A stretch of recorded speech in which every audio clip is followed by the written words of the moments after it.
नमस्कार साथियों, आज देश जी के ट्रिक में आप सभी का स्वागत है। दोस्तों, इस वीडियो में मैं आपके रेलवे आरपीएफ कांस्टेबल एग्जाम्स के लिए जीके जीएस का टॉप 50 महत्वपूर्ण प्रश्नों को कराने वाला हूं, जो कि आपके एग्जाम्स के लिए काफी ज्यादा महत्वपूर्ण रहने वाला है। तो साथियों, इस वीडियो को आप बड़ी ही ध्यानपूर्वक एंड तक जरूर देखिएगा। तो साथियों, आज का पहला प्रश्न है, भारत में स्थानीय स्वशासन का जनक निम्न में से किसे कहा जाता है? ऑप्शन है Lord Ripon, Lord Lytton, Lord Mayo और ऑप्शन डी है लॉर्ड कर्जन। तो साथियों, भारत में स्थानीय स्वशासन का जनक लॉर्ड रिपन को कहा जाता है। राइट आंसर ऑप्शन ए हो जाएगा लॉर्ड रिपन। नेक्स्ट क्वेश्चन है, वर्ष 1928 में हुए बारडोली सत्याग्रह का नेतृत्व किसने किया था? इसका ऑप्शन है विनोबा भावे, वल्लभ भाई पटेल, चित्तरंजन दास या फिर ऑप्शन डी है अबुल कलाम आजाद। तो वर्ष 1928 में हुए बारडोली सत्याग्रह का नेतृत्व जो है वल्लभ भाई पटेल ने की थी। राइट आंसर ऑप्शन बी हो जाएगा वल्लभ भाई पटेल। आपका नेक्स्ट क्वेश्चन है, बेरोजगारी और विकास दर के बीच संबंध दर्शाने वाला नियम कौन सा है? तो बेरोजगारी और विकास दर के बीच संबंध दर्शाने वाला नियम ओको का नियम है। राइट आंसर ऑप्शन ए हो जाएगा ओको का नियम है। ओके फ्रेंड्स, इसको आप अच्छे से जरूर याद रखिएगा। साथियों, वीडियो में आगे बढ़ने से पहले आपसे एक छोटी सी रिक्वेस्ट है, अभी तक आप वीडियो को लाइक नहीं किए हैं तो वीडियो को लाइक कर दीजिए। और साथियों, अभी तक आप चैनल को सब्सक्राइब नहीं किए हैं तो प्लीज आपसे रिक्वेस्ट है, आप जो है चैनल को सब्सक्राइब करके बेल आइकन को जरूर प्रेस कर लीजिएगा। चलिए साथियों, बढ़ते हैं नेक्स्ट क्वेश्चन की ओर। नेक्स्ट क्वेश्चन आपसे पूछा गया है, निम्नलिखित में से कौन सी नदी बर्ड बनाती है? अमेजन नदी, गंगा नदी, मिसिसिपी नदी या फिर ऑप्शन डी दिया गया है नील नदी। तो कौन सी नदी है जो बर्ड बनाती है? तो यह है आपका मिसिसिपी नदी है। राइट आंसर ऑप्शन सी हो जाएगा मिसिसिपी नदी। भारत में प्रत्येक नगर पालिकाओं का कार्यकाल कितना होता है? तो भारत में प्रत्येक नगर पालिकाओं का कार्यकाल जो है 5 वर्ष के लिए होता है। प्रश्न नंबर 5 का राइट आंसर ऑप्शन सी हो जाएगा 5 वर्ष। नेक्स्ट क्वेश्चन है, निम्नलिखित में से किस खिलाड़ी का संबंध है टेनिस खेल से है?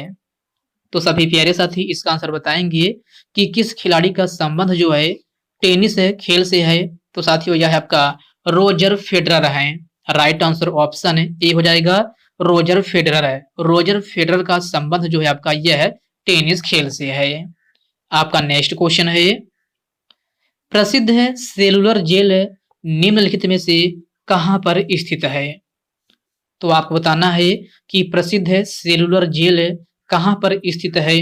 तो साथियों, यह आपका अंडमान और निकोबार द्वीप समूह में स्थित है। आपका प्रश्न नंबर 7 का करेक्ट आंसर ऑप्शन ए हो जाएगा।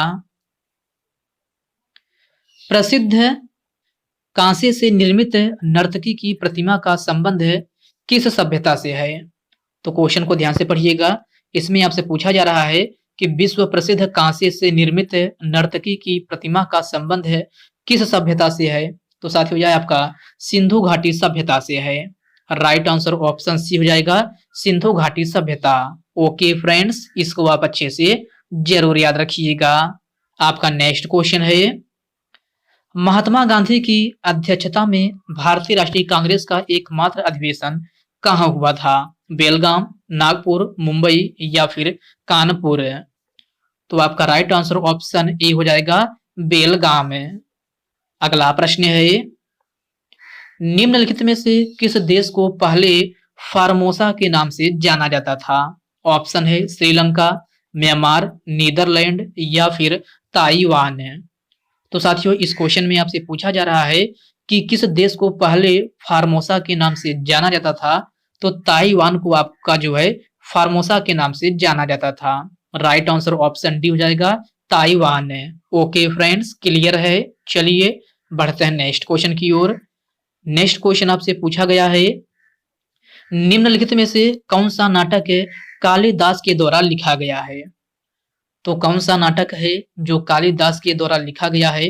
तो यह है आपका मालविकाग्निमित्रम है। प्रश्न नंबर 11 का राइट आंसर ऑप्शन बी हो जाएगा मालविकाग्निमित्रम है। ओके फ्रेंड्स, नेक्स्ट क्वेश्चन है, सिख धर्म के अंतिम भौतिक गुरु कौन थे? तो आपको बताना है कि सिख धर्म के अंतिम भौतिक गुरु कौन थे।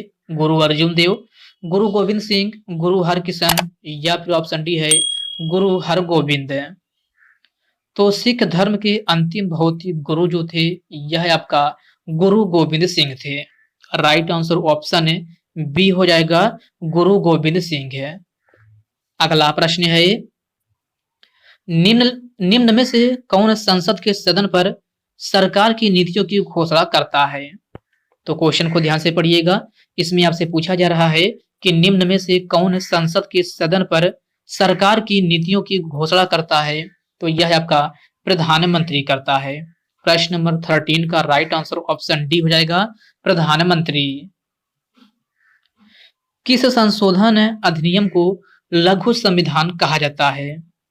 तो सभी प्यारे साथी इसका आंसर बताएंगे कि किस संशोधन अधिनियम को लघु संविधान कहा जाता है।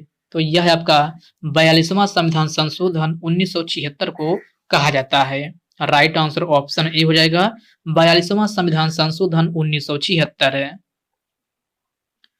कलमकारी चित्रकला किस राज्य में आरंभ हुई थी?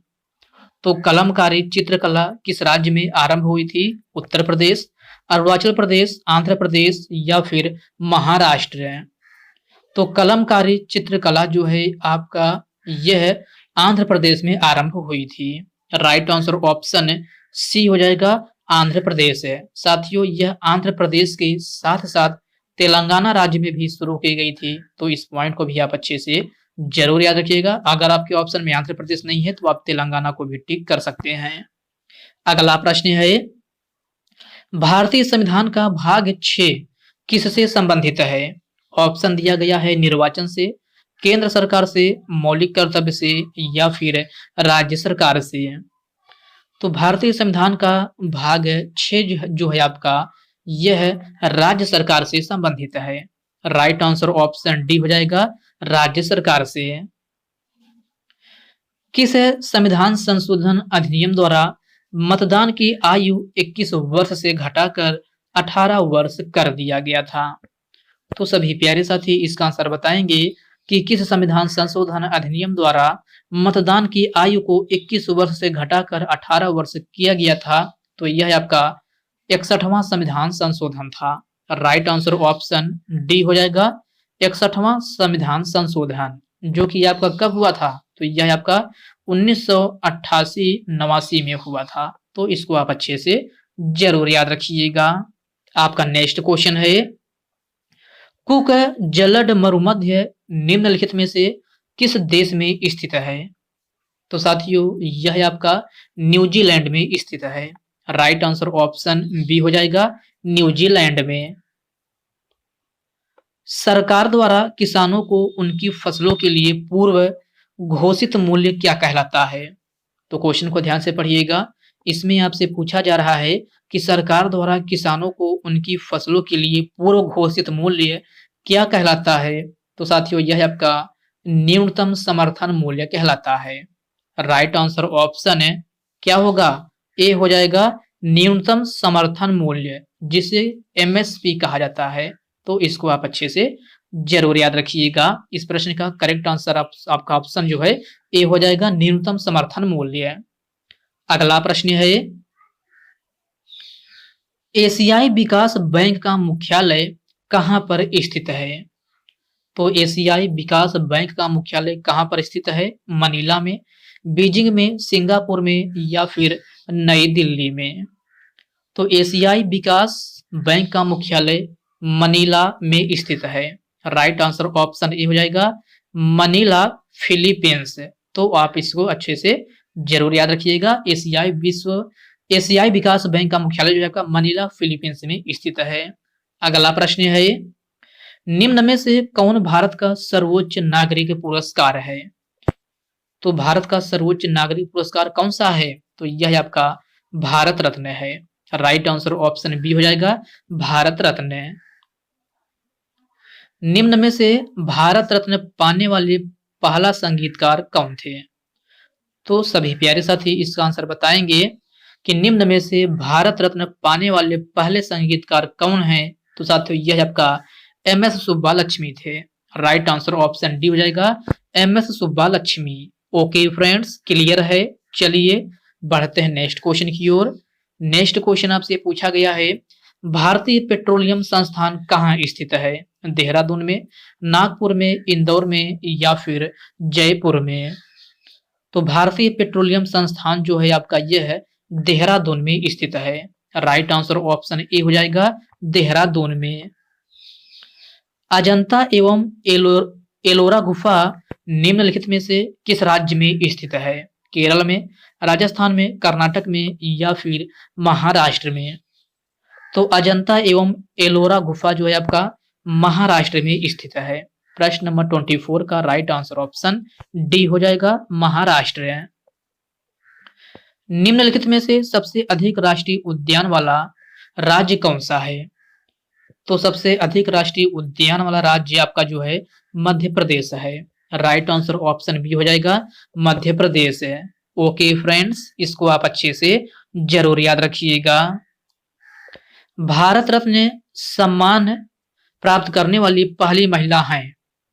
तो भारत रत्न सम्मान प्राप्त करने वाली पहली महिला कौन है? तो यह आपका इंदिरा गांधी है। प्रश्न नंबर 26 का राइट आंसर ऑप्शन ए बन जाएगा। भारत रत्न का सम्मान पाने वाला खेलों का प्रथम व्यक्ति है? तो आपको बताना है भारत रत्न का सम्मान पाने वाले खेलों का पहला व्यक्ति कौन है? तो यह आपका सचिन तेंदुलकर है। राइट आंसर ऑप्शन बी हो जाएगा, Sachin Tendulkar. Okay friends, next question है, मद्रास स्नेक पार्क की स्थापना निम्नलिखित में से किसने की थी? तो मद्रास स्नेक पार्क की स्थापना रोमुलस व्हाइटेकर ने की थी। राइट आंसर ऑप्शन सी हो जाएगा, रोमुलस व्हाइटेकर। शेख आलम हवाई अड्डा कहां पर स्थित है? तो मेरे प्यारे साथियों, शेख आलम हवाई अड्डा कहां पर स्थित है? तो यह आपका श्रीनगर में स्थित है। राइट आंसर ऑप्शन डी हो जाएगा, श्रीनगर में। जिम कॉर्बेट राष्ट्रीय उद्यान भारत के किस राज्य में स्थित है? उत्तर प्रदेश, झारखंड, उत्तराखंड या फिर अरुणाचल प्रदेश? तो जिम कॉर्बेट राष्ट्रीय उद्यान आपका उत्तराखंड में स्थित है। राइट आंसर ऑप्शन सी हो जाएगा, उत्तराखंड में। अल्पसंख्यक अधिकार दिवस कब मनाया जाता है? तो अल्पसंख्यक अधिकार दिवस कब मनाया जाता है? तो यह आपका 18 दिसंबर को मनाया जाता है। प्रश्न नंबर 31 का राइट आंसर ऑप्शन बी हो जाएगा। किस तिथि को राष्ट्रीय प्रौद्योगिकी दिवस के रूप में मनाया जाता है? तो क्वेश्चन को ध्यान से पढ़िएगा। इसमें आपसे पूछा जा रहा है कि किस तिथि को राष्ट्रीय प्रौद्योगिकी दिवस के रूप में मनाया जाता है? तो यह आपका 11 मई को मनाया जाता है। कब? 11 मई को। आपका प्रश्न नंबर 32 का राइट आंसर ऑप्शन ए हो जाएगा। निम्नलिखित में से राजस्व सुधारों को सर्वप्रथम किसने चलाया था? तो राजस्व सुधारों को सर्वप्रथम किसने चलाया था? तो यह आपका अलाउद्दीन खिलजी ने चलाया था। राइट आंसर ऑप्शन बी हो जाएगा, अलाउद्दीन खिलजी। नायडू ट्रॉफी निम्नलिखित में से किस खेल से संबंधित है? तो सभी प्यारे साथी इसका आंसर बताएंगे कि नायडू ट्रॉफी जो है आपका किस खेल से संबंधित है? कबड्डी, फुटबॉल, हॉकी या फिर शतरंज? तो आपका राइट आंसर ऑप्शन डी हो जाएगा, शतरंज। नायडू ट्रॉफी का संबंध जो है आपका शतरंज खेल से है। तो आपका प्रश्न नंबर 34 का राइट आंसर ऑप्शन डी बन जाएगा। पिन वैली राष्ट्रीय पार्क किस राज्य में स्थित है? पिन वैली राष्ट्रीय पार्क किस राज्य में स्थित है? तो यह आपका हिमाचल प्रदेश में स्थित है। राइट आंसर ऑप्शन ए हो जाएगा, हिमाचल प्रदेश में। ओके फ्रेंड्स, इसको आप अच्छे से जरूर याद रखिएगा। राष्ट्रीय एकता दिवस के रूप में कौन सा दिन मनाया जाता है? 15 नवंबर, 25 सितंबर, 31 अक्टूबर या फिर 21 दिसंबर? तो राष्ट्रीय एकता दिवस के रूप में कौन सा दिन मनाया जाता है? तो यह है आपका 31 अक्टूबर है। राइट आंसर ऑप्शन सी हो जाएगा 31 अक्टूबर। ओके फ्रेंड्स, क्लियर है। चलिए बढ़ते हैं नेक्स्ट क्वेश्चन की ओर। नेक्स्ट क्वेश्चन आपसे पूछा गया है, नौसेना दिवस किस तिथि को मनाया जाता है? 4 दिसंबर, 12 दिसंबर, 14 अक्टूबर या फिर 13 जून? तो नौसेना दिवस प्रत्येक वर्ष जो है आपका 4 दिसंबर को मनाया जाता है। राइट आंसर ऑप्शन ए हो जाएगा 4 दिसंबर। निम्न में से वह कौन सा स्थान था जो 1857 के विद्रोह से अछूता रहा? तो यह आपका मद्रास था। राइट आंसर ऑप्शन डी हो जाएगा मद्रास। किसे 1857 के विद्रोह की सबसे कमजोर कड़ी के रूप में देखा जाता है? तो यह आपका बहादुर शाह था। राइट आंसर ऑप्शन ए हो जाएगा बहादुर शाह है। बनेरघट्टा नेशनल पार्क किस राज्य में स्थित है? महाराष्ट्र, तमिलनाडु, आंध्र प्रदेश या फिर कर्नाटक? तो बनेरघट्टा नेशनल पार्क जो है आपका यह है किस राज्य में स्थित है? तो यह आपका कर्नाटक राज्य में स्थित है। राइट आंसर ऑप्शन डी हो जाएगा कर्नाटक राज्य में। छत्रपति शिवाजी हवाई अड्डा निम्नलिखित में से कहां पर स्थित है? मुंबई में, चेन्नई में, आगरा में या फिर कोलकाता में? आपका राइट आंसर ऑप्शन ए हो जाएगा मुंबई में। छत्रपति शिवाजी हवाई अड्डा जो है आपका मुंबई शहर में स्थित है। फीफा का मुख्यालय कहां स्थित है? तो मेरे प्यारे साथियों, फीफा का मुख्यालय कहां स्थित है? तो यह है आपका स्विट्जरलैंड में स्थित है। राइट आंसर ऑप्शन ए हो जाएगा स्विट्जरलैंड में। ओके फ्रेंड्स, इसको आप अच्छे से जरूर याद रखिएगा। आपका नेक्स्ट क्वेश्चन है, मीनाक्षी अमन मंदिर किस राज्य में स्थित है? कर्नाटक, झारखंड, तमिलनाडु या फिर गुजरात? तो मीनाक्षी अमन मंदिर जो है आपका भारत के किस राज्य में स्थित है? तो यह आपका तमिलनाडु में स्थित है। कहां? तमिलनाडु में। प्रश्न नंबर 43 का करेक्ट आंसर ऑप्शन सी हो जाएगा। उल्टान बटोर किस देश की राजधानी है? तो क्वेश्चन को ध्यान से पढ़िएगा। इसमें आपसे पूछा जा रहा है कि उल्टान बटोर किस देश की राजधानी है? ऑप्शन है ईरान, मंगोलिया, फ्रांस या फिर ऑस्ट्रेलिया। तो उल्टान बटोर जो है आपका ये है किसकी राजधानी है? तो साथियों यह आपका मंगोलिया की राजधानी है। राइट आंसर ऑप्शन बी हो जाएगा मंगोलिया। ओके फ्रेंड्स, क्लियर है। चलिए बढ़ते हैं नेक्स्ट क्वेश्चन की ओर। नेक्स्ट क्वेश्चन आपसे पूछा गया है, पहला एंग्लो सिख युद्ध कब हुआ था? तो यह आपका 1845 में हुआ था। राइट आंसर ऑप्शन डी हो जाएगा। मजलिस किस देश के संसद का नाम है? तो मजलिस किस देश के संसद का नाम है? ईरान, रूस, कनाडा या फिर ताइवान? तो मजलिस जो है आपका यह है ईरान देश के संसद का नाम है। राइट आंसर ऑप्शन ए हो जाएगा Iran. Okay friends, next question है, एशियाटिक शेर सबसे ज्यादा कहां पाए जाते हैं? तो आपको बताना है कि एशियाटिक शेर सबसे ज्यादा कहां पाए जाते हैं। ऑप्शन दिया गया है केरल, तमिलनाडु, गुजरात या फिर असम में। तो आपका राइट आंसर ऑप्शन सी हो जाएगा गुजरात। रामकृष्ण मिशन की स्थापना निम्नलिखित में से किसने की थी? तो आपको बताना है कि रामकृष्ण मिशन की स्थापना निम्नलिखित में से किसने की थी। ऑप्शन है आत्माराम पांडुरंग, स्वामी विवेकानंद, बाल गंगाधर तिलक या फिर ऑप्शन डी है स्वामी दयानंद सरस्वती। तो साथियों, रामकृष्ण मिशन की स्थापना किसने की थी? ये क्वेश्चन आपके लिए होमवर्क रूप में है। सभी साथी इसका आंसर कमेंट बॉक्स में कमेंट करके जरूर बताएंगे। तो साथियों, आज की इस वीडियो में बस इतने ही प्रश्न। तो साथियों, यह वीडियो आपको कैसी लगी आप कमेंट बॉक्स में कमेंट करके अपना फीडबैक जरूर दीजिएगा। और साथियों, यह वीडियो आपके लिए थोड़ा हेल्पफुल लगा हो तो इस वीडियो को लाइक कर दीजिए, अपने साथियों के साथ शेयर कीजिए। फ्रेंड्स, अभी तक आप चैनल को सब्सक्राइब नहीं किए हैं तो आप जो है चैनल को सब्सक्राइब करके बेल आइकन को जरूर प्रेस कर लीजिएगा। तो चलिए साथियों, इसी के साथ मिलते हैं किसी नेक्स्ट वीडियो में। तब तक के लिए जय हिंद दोस्तों।